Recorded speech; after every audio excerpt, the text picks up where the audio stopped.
Hi everyone, Corey here. You know, I love superheroes, and one of my favorite things to do is to lead service couples and individuals through strengths coaching. Kind of like discovering you have superpowers, you would be amazed at what you've been created to do. You just may not know it yet. I've led hundreds, if not thousands, through their strengths journey, and I've seen couples increase communication, reduce conflict, and my favorite is when I see a military or first responder spouse finding their identity again after years of revolving around the service lifestyle. Strengths coaching can be done online and is not counseling, so we can work together regardless of where you are today or are going tomorrow. As a certified Gallup Strengths coach, I can help you see your worth again and even help you see your spouse with new eyes. Head on over to life-giver.org and go to Work with Corey to schedule your first session. I'm giving all of my listeners 15% off their first session with me just to try it out. Simply use the promo code FIRST at checkout. Thanks for listening, and thanks for spreading the word about the podcast.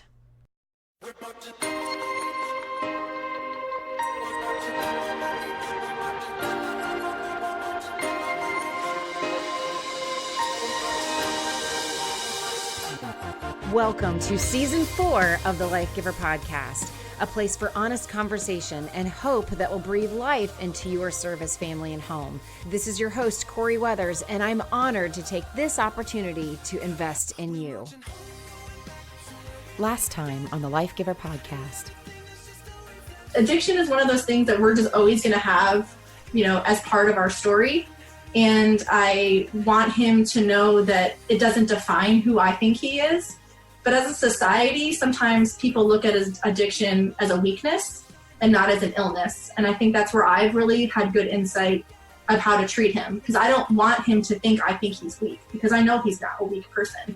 If anything, the fact that he can be as sober at the times that he is sober, he's the strongest person that I know, because he can put all those demons that he has aside and continue to make good choices, where in the past he's not made good choices. So I think that's where the misconception in our society is, because we want to talk all about how weak people are with addiction and not talk about the strength. Because the time of strength is way more important than the time that they've fallen. Absolutely. And that's what I love about the 12 steps, and what I loved about working with substance abuse, because the amount of insight, introspection, the strength, the accountability, all the things that go into what it takes for someone to recover and be sober is something that every single one of us should learn to do on a daily basis on almost everything that we go through in our life. Mm-hmm. Because I saw such strength and such hard work and such personal growth, and that I would look at myself and look at other people that I would work with that weren't in recovery. And I'm like, we need to catch up to these people, because they're doing some really good work in their life, and they know so much more about themselves than most of us walking down the street do. Mm-hmm. So I absolutely agree with you 100%. But one of the reasons why another reason why I encouraged you to share your story is that you have done such an amazing job not enabling him throughout this process. And most people fall into that trap. Most women, most spouses fall into the trap of enabling for a variety of reasons. I'm not saying you never did.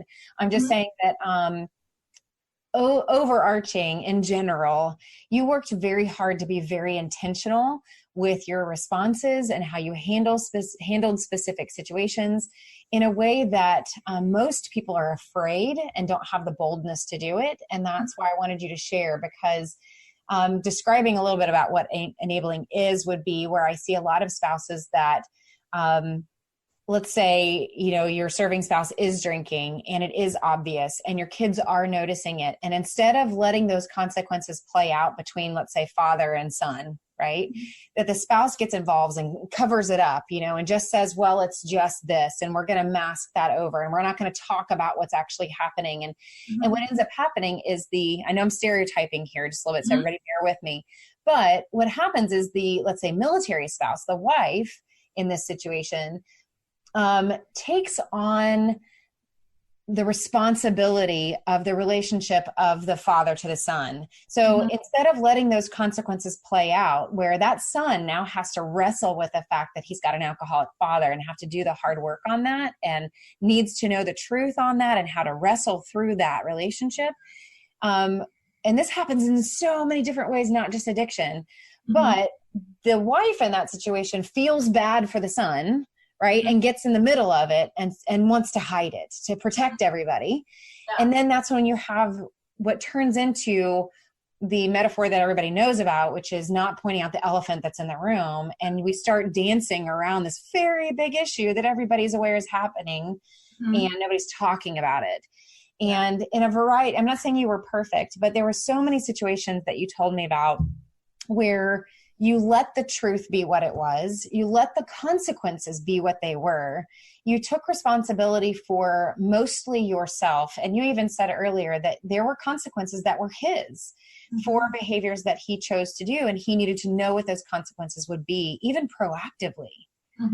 So talk about that just for a second. Talk about what were some strategies that you used? You mentioned in the beginning, hey, if you want to have a drink, I'm going to drive you to that bar, but there's consequences for that. So can you talk with everybody a little bit about those consequences? Like, how did you articulate those? Because there's a lot of people listening that need those words. They don't have them themselves. Yeah. And I think for me and for how I speak to my spouse is that my husband is a very intelligent person. He's highly educated and smart, and he wants to do well in life. He wants to be successful. And when you suffer from addiction and mental illness and things like that, you kind of lose sight of those goals. So I do a lot of just prepping him and telling him all the things that I know are his goals about, like, if you want to get to this point, then we need to work on, this. And we, as a couple, talk a lot about, how we're going to introduce our children to not make similar mistakes, because alcoholism is something that's genetic, and how can we talk to our children so that they know, again, not telling them don't ever drink, because that doesn't really work well when you're a parent, but giving them the opportunity to understand what it is and to kind of be aware of that. When it comes to consequences, a lot of it I parent with a love and logic style, where it's very much natural consequences. And not that I was parenting my spouse, but it very much was like, well, when this happens. And that's just a natural consequence to your behavior. And there was one night where, again, he pulled I'm going to go to AA, and he did go to AA because I tracked him on the phone, but then he stopped at the gas station and downed a couple beers on the way home. So by the time he got home, I knew he had drank. And, I called him on it. I was like watching a TV show, and I looked up and I was like, you went and drank. And he was like, no, I didn't. And I was like, yeah, you did. And it's okay if you want to, but I'm going to watch this. So you're welcome to come sit with me, but I know you drank. And then he kind of knew that he was caught, but we didn't actually fight about it. It was very much like, okay. So then he went up to the bed and just went to go to sleep. And I was like, but I was never combative with him. I think that's the mistake some people do, is that they want it to be this combative environment. And when a person's in that state, when they're fall into their addiction, they're already feeling like crap. They already know they made the wrong choice for the most part. They don't need someone else belittling them and telling them that they made the wrong choice. And I think that I made very conscious decisions to kind of say, you made a bad choice. I'll talk to you when you're sober. I'm not going to go into this cycle of we're going to fight about it and we're going to have these moments of despair. And so our children, in that sense, usually he would drink when they'd be sleeping. They never woke up to their parents fighting because we never really fought. And that was me just being intentional of this is a discussion to have when he's sober. He's not going to make good choices when he's drunk. So there's no reason to even engage. So it was a lot of being intentional about that engaged piece and not being combative with each other. If this happened 12 years ago when we first were married, I was a combative person in our marriage. I fought to win fights. And that was me in our marriage. And I could win a fight the best of them. I could pick them. I knew exactly what to say, so I would win that battle. But in the end, my marriage suffered because it wasn't about winning those battles. And we talked a lot. We did a lot of work in the first couple of years of our marriage of winning the battle isn't actually helping our marriage. So we need to be more compromising. We need to be more talking in a different way. And I had to learn how to fight fair with my husband because I was a combative fighter. He was not the play. He was not as combative in his personality. So I had to learn to fight fair. So I took those tools from those first couple of years of our marriage and I keep using them. And I know that about myself, that I am a combative fighter, that I have to kind of look back and be is this actually benefiting the end goal? Because 20 years from now, I want to be married to my husband and I want to be happy. And I don't want to be in a tornado of chaos picking up destruction pieces. So if that's my end goal, what do I need to be doing today to make sure that if a tornado comes, we're almost not, you can't really always be prepared, but that we're ready to not make it worse than it could be. That you have the shelter. Did you remove yourself from certain situations? Like if he was drinking too much and it was obvious that he's not going to be able to parent the kids, did you remove yourself with the kids from those situations, or did you just avoid him and let him continue to drink as he wanted to? How did you handle those situations where you were probably as a wife and as a mom trying to figure out, how do I handle this moment? So because my husband is a very smart drinker, he always did it at times that, again, the kids would be asleep already, and it was like his secret club, like a secret thing he did. He never was very open about it. So we never were, and again, because he's not a violent person, I never felt like we were in danger. So for the most part, it was making sure that whatever he had, that he had finished it and he didn't have the ability to get more. I did hide keys a couple times just to make sure that he couldn't go back out, mostly for his own safety. I would say, I will take you wherever you need to go, but the kids are sleeping, so we'll have to call like a family member or a friend to come over and hang out with the kids. But like, I'll take you where I want to go, but you can't leave because that's unsafe. So there were times I did put those kind of boundaries up, but for the most part, once he realized that I knew, he kind of wallowed and would at least go to sleep or, want to just like veg out. He wasn't a drinker that would continue unless it was in secret. So as soon as it was out in the open, especially if I caught him, it would kind of subside for that day or for that moment. The binges that he would go on were always secretive. And that again is different than some alcoholics. They don't really, some of them just don't care when they're drinking. So I know that your experience is yours. Yeah. What are your thoughts if there's somebody out there that is on the other extreme who does have somebody that is drinking in front of the kids and maybe not caring about how much they drink in front of the kids or how they behave in front of family members or friends, or is a little bit more of that aggressive, loud drunk? I think, and first and foremost, you have to be safe, especially when it comes to your children. Your children need to be safe. You need to be safe. And then your spouse obviously should be put in a situation that they're safe. Everyone has to figure out what their line is. Something I struggle with, and I know we've talked about, is like where my line is and where would my, if this happened, this would be, the big, thing that would be the deal breaker. And I don't know where that is. Something that I contemplate all the time because I thought I knew, and then a situation would happen that, used to be my line and then it's not there anymore. And so I think for people, they have to work through their own story. They have to work through their own situation, because every cycle is different too. Every relapse is different. The main thing is, and this is for, I think, any person that suffers from addiction, you can only help someone that wants to be helped. If you're with someone who's suffering from addiction and they do not think they have a problem, then you will never be able to convince them that they do. You just won't. You'll be talking to a dead horse, because there's nothing you can do to convince someone who doesn't think they have a problem that they do. They have to come to that realization, in my opinion, on their own. And they have to see those consequences for themselves. So if you have a spouse or a family member or a friend that's suffering from addiction and they think everything's fine, then you just need to show them their consequences. Like, I don't want to be around you when you're drinking. I don't want to be around you when you're like this. So I'm just going to remove myself, because when you're like this, it's not someone I like to be around. And then hopefully through those consequences, they'll realize, oh, everyone that I like doesn't want to be around me right now. And then hopefully they come to the realization on their own, I need to seek out help.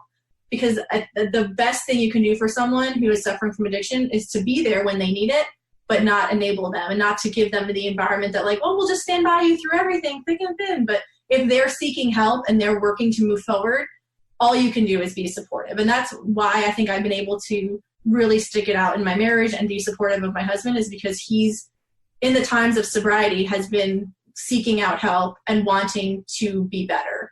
If he ever came to me and was just willy-nilly, I'm just going to do this and I don't really care about the consequences, then I'd have to really rethink my mind frame and my goals, because I wouldn't want to be around that. I wouldn't want my children around that.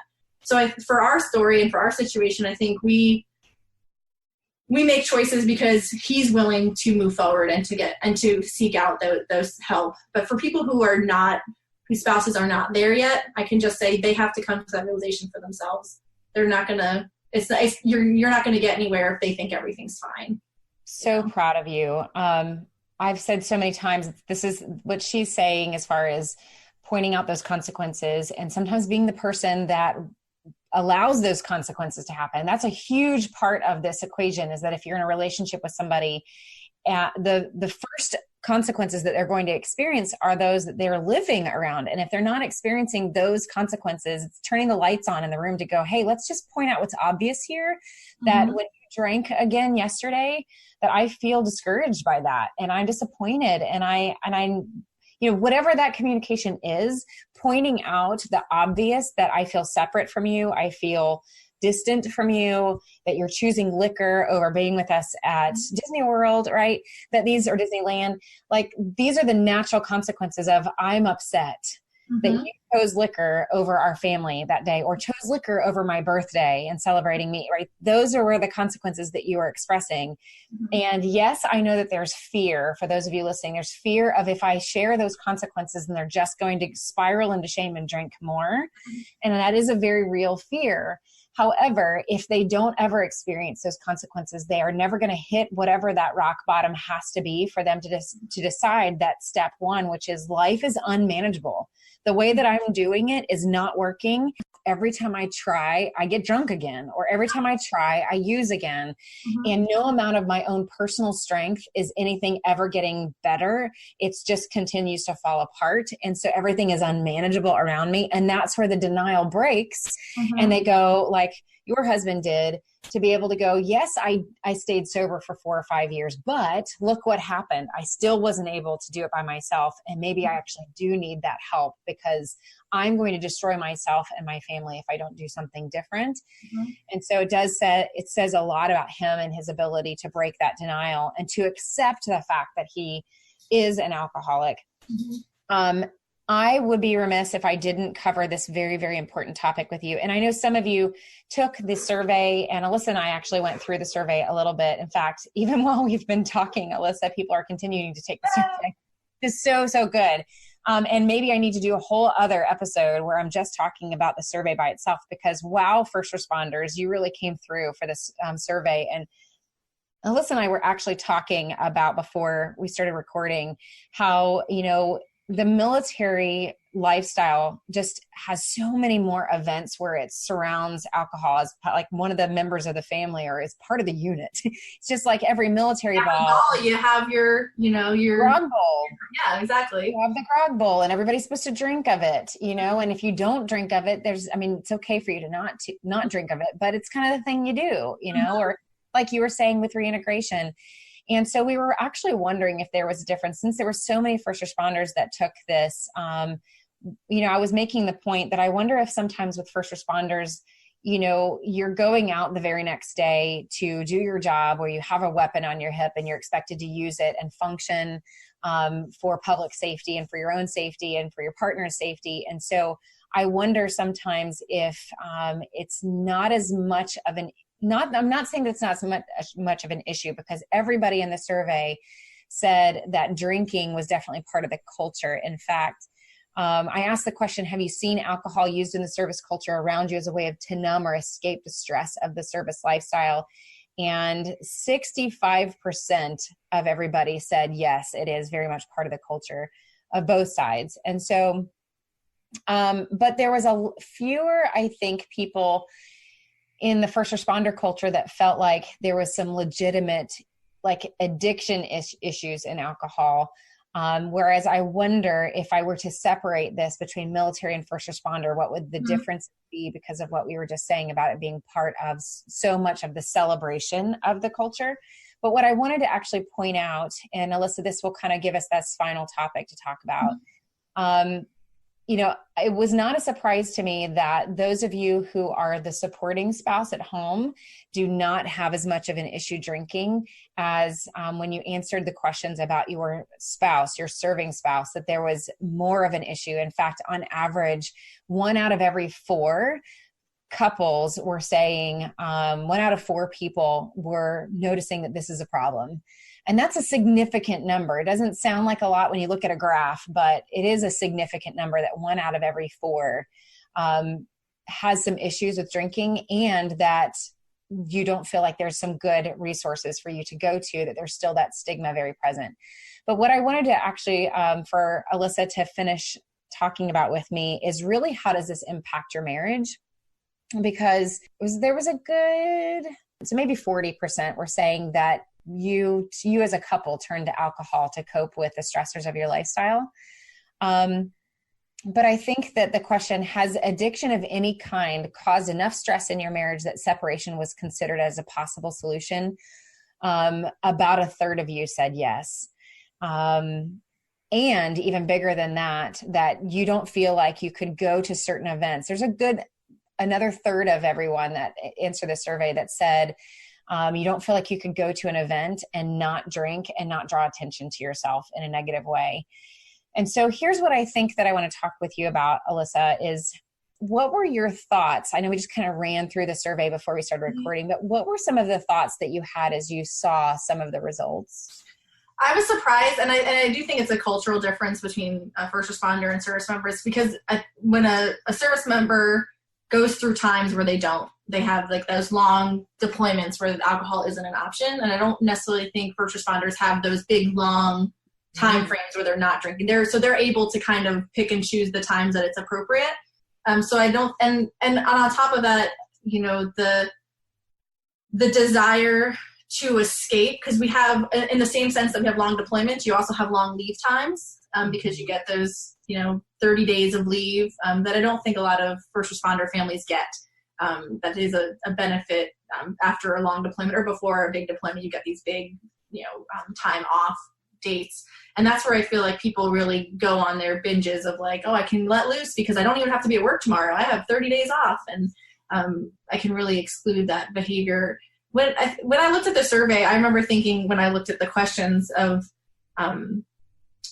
that not only did they ask very true statements, but they also were looking at how does the spouse perceive their service member or their first responder.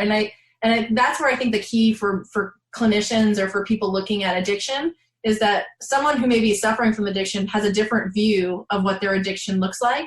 And it's really, and that's what I think my husband's rehab did a really great job of talking with the family members.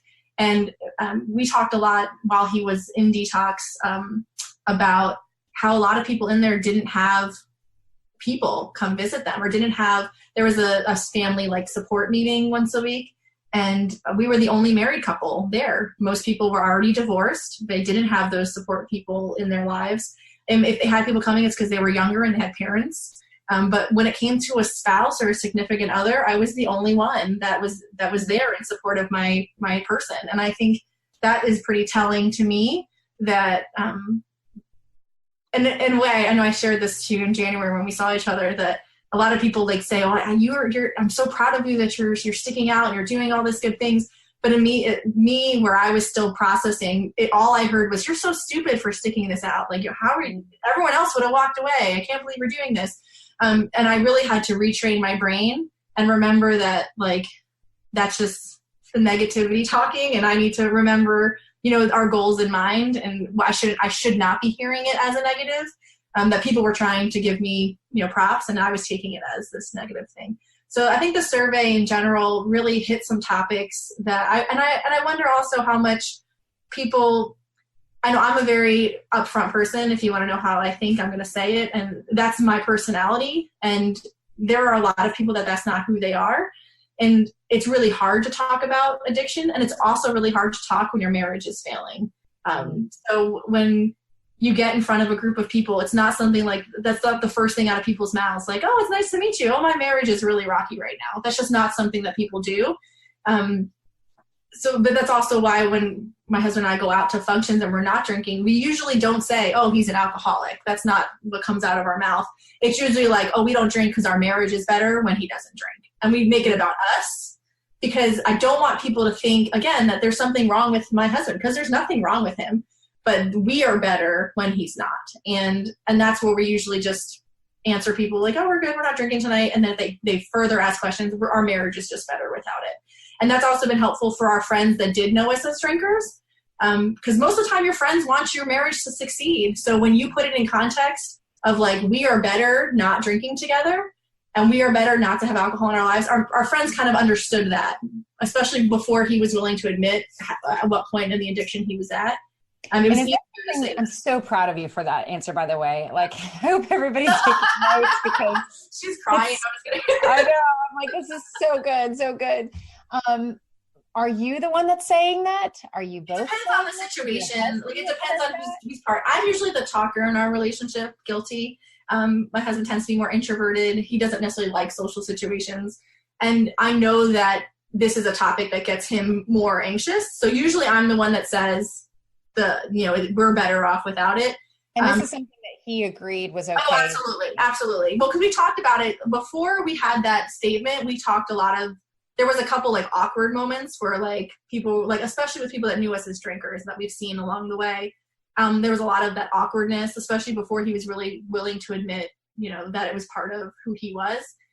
So there was a lot of awkwardness of like, oh, I'm just not drinking today, or, I'm good, whatever, and so we kind of had to come up with a game plan to put him at ease, that he knew what he was going to say and that he knew I was going to be supportive of that. So it really it's kind of cultivated over the last, couple of years of like, what is it that feels the most authentic? Because I don't want to lie. I don't want it to be, but I also don't want to out him as like, so I don't want to give him, a title or a stigma that he doesn't want. So it's something that we just have talked about and figured out. This is where we're both really comfortable in saying, and I also think to acknowledge as a society, a lot of times people don't want to talk about the work they put into their marriage. It's almost like you have to talk about how wonderful your marriage is all the time. And to acknowledge that like, yeah, we're better without it, kind of almost alludes to we've had times that we weren't perfect. And I think it's good for people to hear that like, I know my marriage isn't perfect, but we're working on it and we're a work in progress. And us not drinking is a part of that work in progress.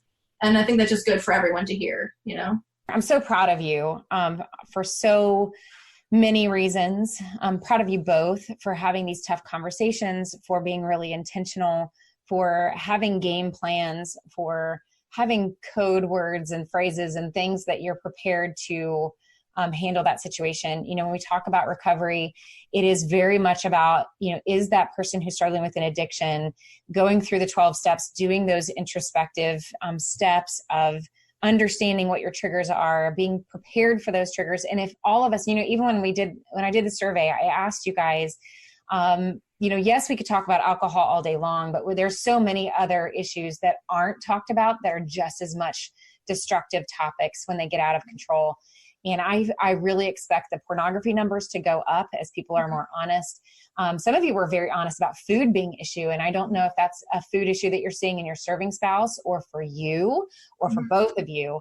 But that was definitely something that I really paid attention to in my own life when I worked with people with addiction. Was I may not know what it's like to be addicted to crack or heroin or alcohol.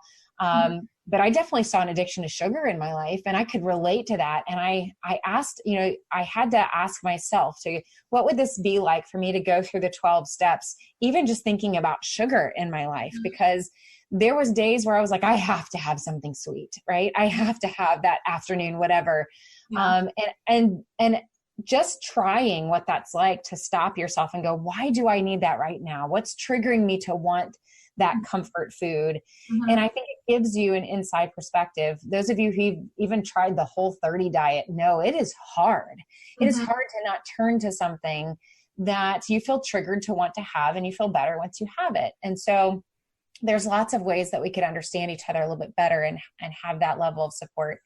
But there's a huge topic that we haven't talked about, Alyssa, and that is, and I know this is a big one for you, but that is how this has impacted you and how you experience this whole thing. Because you've done a great job explaining his behavior, his triggers, his relapses, how he's grown. You've also, I want to commend you on doing such a great job of speaking about your spouse in public in ways that are praiseworthy and pointing out the things that he's doing right. And a lot of people listening, I would encourage you to take note of how she talked about her marriage today, because no marriage is perfect. We all make mistakes. And so many people would have come on the podcast and just thrown their spouse under the bus because they are in so much pain. And you've done such a good job of really pointing out who you see him to be, and that this is somebody that struggles with an addiction. It's not somebody who is the addiction. And separating those two things, and loving your spouse for who he is when he's sober, and loving him in sickness and health. And you've done a great job. However, we haven't talked about you. Yeah. And we haven't talked about, you mentioned this at the very beginning of our conversation about the resentment that you were struggling with, the pain that you were going through. And it's impossible for someone to be as strong as you have been through this whole process and not have to do the really tough internal work inside yourself. And I know it's been a long road for you too. So why don't you share, because there's a lot of people that really need to be validated on that right now, and their own experience of frustration, resentment, anxiety, any number of things that I know that you felt. So talk a little bit about what your experience has been like. There's certain really big events that to this day, if we, like my birthday being a good one, and even our anniversary, there were a couple anniversaries. There was one back when we first, after his second deployment, that our entire evening was ruined because of his drinking. And then our last one, which is a big anniversary that I felt like he didn't give effort to because he was in the middle of a relapse. So those were big moments where I was expecting my spouse to be present, and he just wasn't. And I had to, or still have to, remind myself that the resentment, I can't just keep feeding it, but I have to acknowledge it and then, kind of let it go and hope. And where I'm still struggling is that,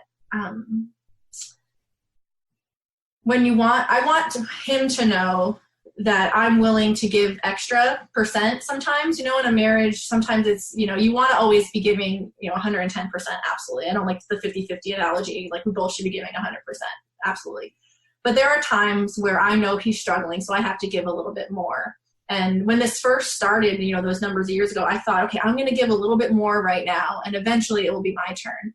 And my turn really just hasn't come. It's continually been his turn. He's been sick for a while.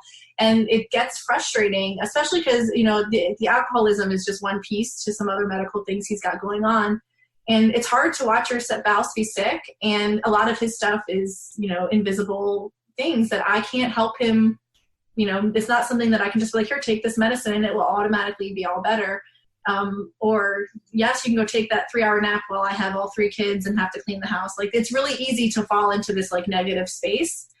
And I'm not perfect. I definitely have days where, last weekend was a great example of me having a really awful day with him, where I'm really not a spiteful person, but I became a spiteful person for about an hour and a half. And it took me calling a girlfriend and being like, this is what's happening. What should I do? And she was like, you should do this. And I was like, nope, not going to do that. And I didn't listen to her, which was a mistake because she was giving me good advice, but I wasn't ready to hear the good advice, And I think acknowledging, and I've gone back and, one, told my spouse that I should have listened to my friend's advice and done the right thing instead of being spiteful. But also just letting it be like, I was in a spiteful place. I was in a negative spot. And I think what I'm allowing myself at this point, when this relapse happened 6 months ago, I was kind of in a comatose, like I was in like survival mode where I wasn't really being emotional. I was kind of just like getting through the day, making sure everyone, very programmatic, like, okay, this is what has to get done today. I have to make sure I go to the detox center to see him for this meeting. I have to make sure the kids are good with this. I have to do my full-time job that I was working. Like, all the things had to be done. And I wasn't allowing myself to really have feelings yet. And it wasn't until after the new year that I was starting to feel like the anger that I had felt, that the holidays were ruined, that this whole transition had happened that we really weren't prepared for, that I had to start a new career that I really wasn't, 100% behind. So that anger and how I work that anger and through that anger, I think is really key, that I was allowing myself to feel it and not feeling guilty about it, but acknowledging it and being really vocal. And so I wasn't hiding it. I wasn't saying, and when he would be like, what's your problem today? I'm like, I'm still a little angry. Like, I'm still angry at you. And he'd be like, well, when are you going to get over that? I'm not drinking. And then that's like his answer. Like, well, I'm sober now. And I'm like, but I'm still angry. I think the hard thing with addiction is that the times that I'm the most angry about are times that he doesn't necessarily remember. And so having him sit like here, like, I'm angry about this moment where you really lied to my face, and he didn't live that moment. He wasn't really present there, but I lived it. So it's really hard to process that together because, again, as I talked about, even with the first deployment, we had 2 different experiences. of the same experience. Like I experienced a completely different moment than he did because he doesn't really remember it. And that's really hard to work through. And it's really hard to put yourself first. Any mom with any age children know that it's hard to put yourself first. And then when you put in other, things going on, a transition out of the military is a huge thing. And then addiction on top of that is another, huge part of it. So it's really hard to find moments. And I am very intentional about my girls' nights. I have amazing friends all across the country that I keep in touch with, that I'm very intentional about connecting with and making sure I, keep in touch with people.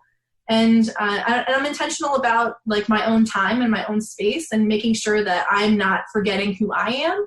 It's partly why I believe my career, which has always come secondary, I still always kept some part of, because that's mine. That's my thing to hold on to. And I hope that people out there who are military spouses know that you're valuable, that you're important, and that what you want out of your life, even if it's separate from your marriage and your kids, is equally as important as your husband's career. I think there are times where we're taught or we're told that you need to step back because his career is more important than but I went to college just like he did. I have a master's degree just like he does. Like, I'm just as important and just as valuable as my husband and his career. While I want to support his career and think it is an honorable profession, I am just as equally important. And I think we're not taught that when we're in a service relationship.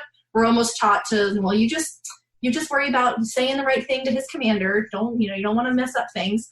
And I think telling each other that it's okay to want more and it's okay to put yourself first within reason, within, what works for your marriage. You don't want to just, I think what happens is when you don't value yourself and you don't see yourself as an asset and you don't see the purpose and identity in your life outside of just what you're doing at home.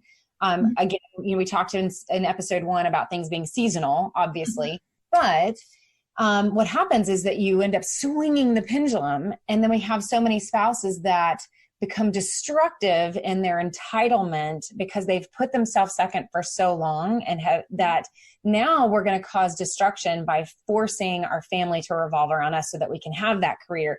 And what I hear you actually saying is see yourself as just as valuable. Find yourself in that middle space where you're not destroying either extreme is going to cause destruction.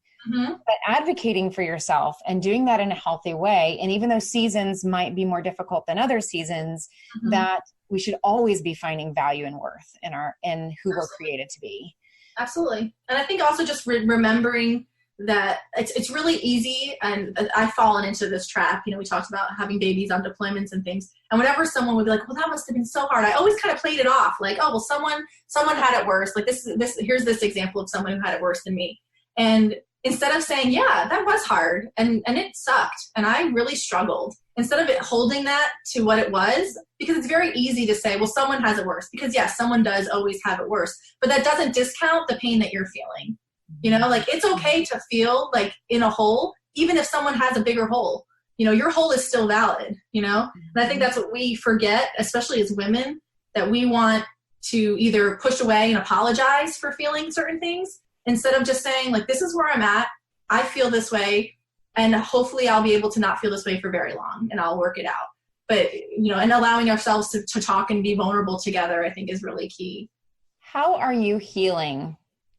How are you doing healing from some of those big moments like Disneyland and your anniversary? How are you working on that? Because I think that's where most spouses would also find themselves very stuck and not moving forward in their relationship because they're pulled back by those big betrayals. Yeah, I think I'm still working on that. I definitely am a work in progress there.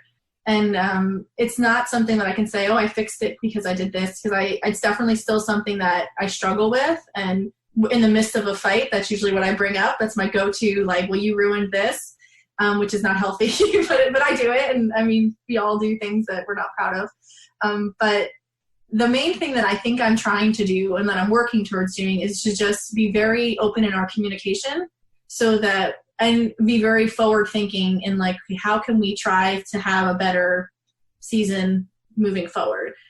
Because it's easy to look back and be like, well, this was a terrible time, let's relive some of those times. It's more fun and more productive to look forward and to say, how can we do better? How can we work harder on that? And again, definitely a work in progress on that one. It's something that I still struggle with.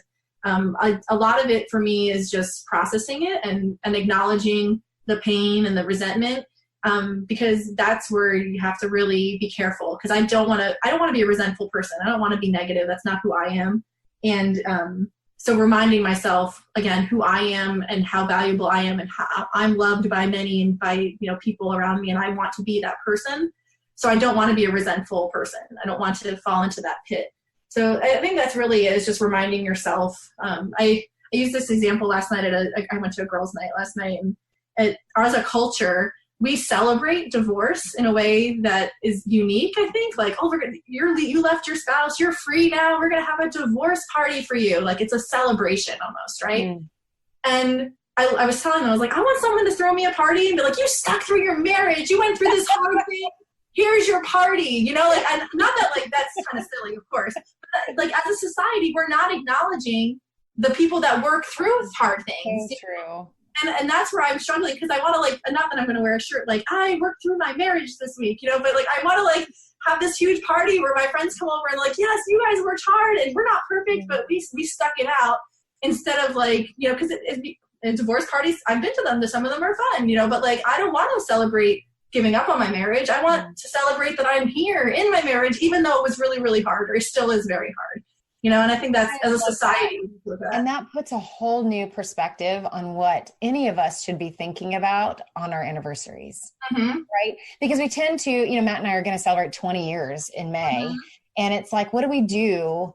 We just kind of, some people, we just default into like, we'll just go out to eat, we'll just this, but what would it be like to actually celebrate? And what would it look like to plan a celebration of all of that hard work? And I've known people in the past who every year for their anniversary actually go and get a counseling session, even when things are great, because it's their checkup and it's their gift to each other to say, hey, we feel like we're doing great, but let's just get a third party perspective so we can do even better. Like that's their gift to their relationship. Now, Alyssa, before we wrap up here, I've been thinking this whole time that when we saw each other in January, I won't go into the details of it, but we were with a friend of ours who did not have a story like you've had, whose husband was not able to stay sober and win the battle against alcohol, and ultimately took his own life because of it. And that's one of the things that we came together to support our good friend who was going through that. This just happened to have landed. This funeral that we went to just happened to have landed right after all of this with you and your husband, and where you chose to come and support your friend, going through a lot of some of the things that you had gone through, but it was ending differently.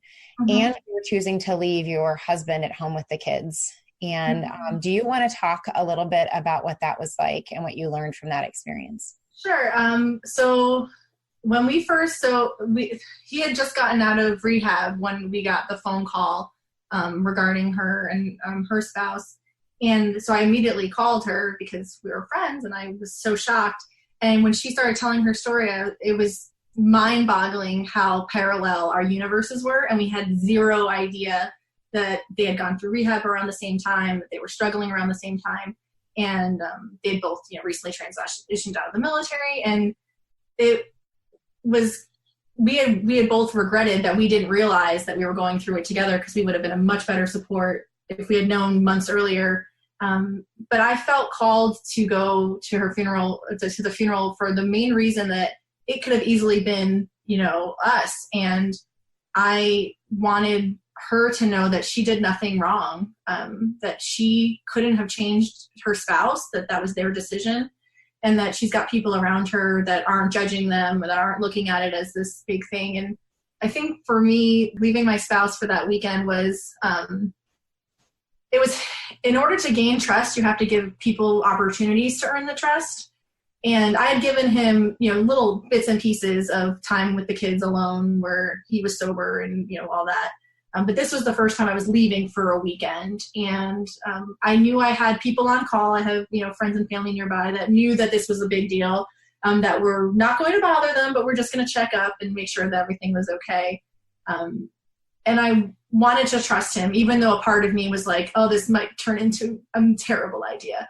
And then God was on my side because he sent a snowstorm that weekend. So even if they wanted to go out, they couldn't go anywhere. They were kind of stuck in the house. It was one of those like, oh, I can kind of ease because they can't even drive anywhere. But anyway, it was, for me, it was a good time to acknowledge how far we had come in that short amount of time, that I was willing to tell him, I trust you and I know that you can do a hard thing. And he wanted me to go for equal reasons, because he wanted to show me that he could earn back that trust. And I think that's really important to, acknowledge. And that's again why it was so hard. The relapse was so hard, because we had talked about how we didn't want it to happen. And then it inadvertently already had happened, or was going to happen, even though we had talked about it. So just because you're open and honest in your communication doesn't mean it's going to automatically save you from all things that are negative and bad. And that's not going to save them from making their choices. In the end, they're going to make choices that, you're going to have to figure out how to move forward from. And in reality, that's those couple months, it was a good shock to our system, and realizing like what's important. Where do we not want to be? What would be a real rock bottom, of kids growing up without their parent. And that's terrifying to me. I don't want my children to do that. And my heart breaks for my girlfriend who is dealing with that currently. And I just sent them a little care package, and I told my husband, I was like, I can't imagine the pain and the grief. And and we live so far that it's not something that I can just go next door and, and sit and comfort. And that's, I think, the hardest thing about this life, where you have friends everywhere, is that you can't be everywhere. And you can't give the time and respect to people that you want because of proximity. There's a lot of things that we miss in supporting each other. I know a lot of you listening feel that way too. It can be a very lonely existence sometimes when you're moving and people are moving away. And however, what I love about this community, first responder and military, and those of you who are first responders that don't feel like you have a lot of community, I say over and over and over again that we need to cross the lines to support each other, because when things do happen, people show up. People are there for you when you need it the most. And so I think to end our time with Alyssa, during that trip, you said, where is the person that's doing a podcast on this? Where is the person that's going to talk about this topic? Because I can't find anybody that's talking about the things that I need to hear. Mm-hmm. And that's what started this conversation of, we need to have this podcast and we need to have this conversation between us. For somebody else that's listening, that is in the same situation that you have been in, what would you say to them? What is it that you have been needing to hear? And what would you want to say that somebody else needs to hear? Yeah, that's a really, really great question. What I was wanting to hear in general was that saying your truth doesn't make it easier. You're saying your truth to someone else is just finding the support. People will come if they know that you most of the time, if you have a good support system, and I tend to have really amazing friends, that they don't know to check in on me if I don't tell them what's going on. And it's very easy to fall into shadows and to fall into some darkness because you're not bringing the subject to light. And that's where I feel like I've been at my dark times, are the times that I haven't reached out to people and that I haven't said what's going on. I know there were times that my spouse was like, you just have to go tell everyone our business. And it wasn't about that to me. It wasn't like, oh, I'm going to tell everyone how you messed up. It was more like, I need to tell my friend because they need to check in on me and make sure that I'm okay. And I think that's the reality, is that we as a community, as spouses, as women, as people that are caregivers for people who suffer from addiction, is we need to just know that it's okay to be vulnerable. It's okay to show that everything's not perfect. Social media is terrible about that, because everyone thinks they have to put on this happy face and perfect life. And that's just not real. That's not life. And I may not show my vulnerabilities on Facebook or social media, but I do reach out to my friends and show my vulnerability with them. And then, and the big thing about addiction and about going through troubles is that to not think that one moment can define the rest of the story. that it's okay to have a really awful night or a really awful moment, but not let that be the defining factor, and to not give up on the rest of your story based on that one mistake or that one moment. It's very easy to think that like, oh, I messed up again. My wife's going to be mad at me. I'm done. This is worthless. It's very easy to feel that way. And I think we need to remind ourselves that that one moment should not and really could not, unless you do other things, it should not end your story. It should, like, remember that there are people that need you, that there are people in this world that want you around. And that's what I keep telling my spouse when he's in his dark moments, is that, like, you're needed, you're wanted, you're loved. Your mistakes don't define you. And that's what I need to hear. That's what everyone needs to hear. We all make mistakes. We're all not perfect. And to be vulnerable and to sit with each other and to acknowledge that in each other, I think is very important for our society that we're not doing, because we're not doing these face-to-face conversations and we're not giving each other like true full stories, and respecting those times with each other. And that's what we need more of. And that's why I think I was like wanting to hear more about it, because I was like, I feel like I'm the only one talking about this. No one else feels this way. And it's interestingly enough that now that I've been more vocal in our story, other people who I didn't know were suffering from the same thing are coming out and being like, I've been dealing with this, for whatever. And I had a phone call this morning from a friend who is actually the opposite. The service member was worried because the spouse has been drinking behind their back. And she was like, well, what did they need to do to get her to a rehab center? And I was like, well, here's what we did and here's what worked. Which is nice to know that like other people think of me like as a subject matter, not expert because I'm far from expert, but a subject matter person who they can go to and kind of have some advice. And it's nice to know that they know that that's a safe place for them to come, because I'm not going to be like, oh, I need to know the whole story. Give me the person's name, give me every detail. Like, I don't need to know any of that. Nor should any of us. And that's what's important. It's not the details, it's the story, and it's the person. It's who's behind those mistakes that's important. Alyssa, I'm so proud of you. I am so proud of you for so many reasons. Thank you for sharing so much of your story and your wisdom and your encouragement. I feel challenged and inspired by you, and I'm so thankful that God allowed our paths to cross. And I'm so glad that you are part of my support system. And you've been such a good friend, and you're one of the most loyal people I've ever known. And you show up for people. And I'm so glad that you have been honest and open with your stories so that people can give that back to you, because you deserve that and you need that, and we all do. And so thank you for being honest and willing, and being honest with me to say, hey, we need to talk about this. And I'm so glad that you did. So thank you for joining me today. Thank you for having me. Thanks for listening to the Life Giver podcast. If you're enjoying these conversations as being free of advertising or sponsorship, please help me by spreading the word to other military and first responder families that might benefit from the show. If you'd like to find out more about me or Life Giver, you can find more information at www.coreyweathers.com or life-giver.org.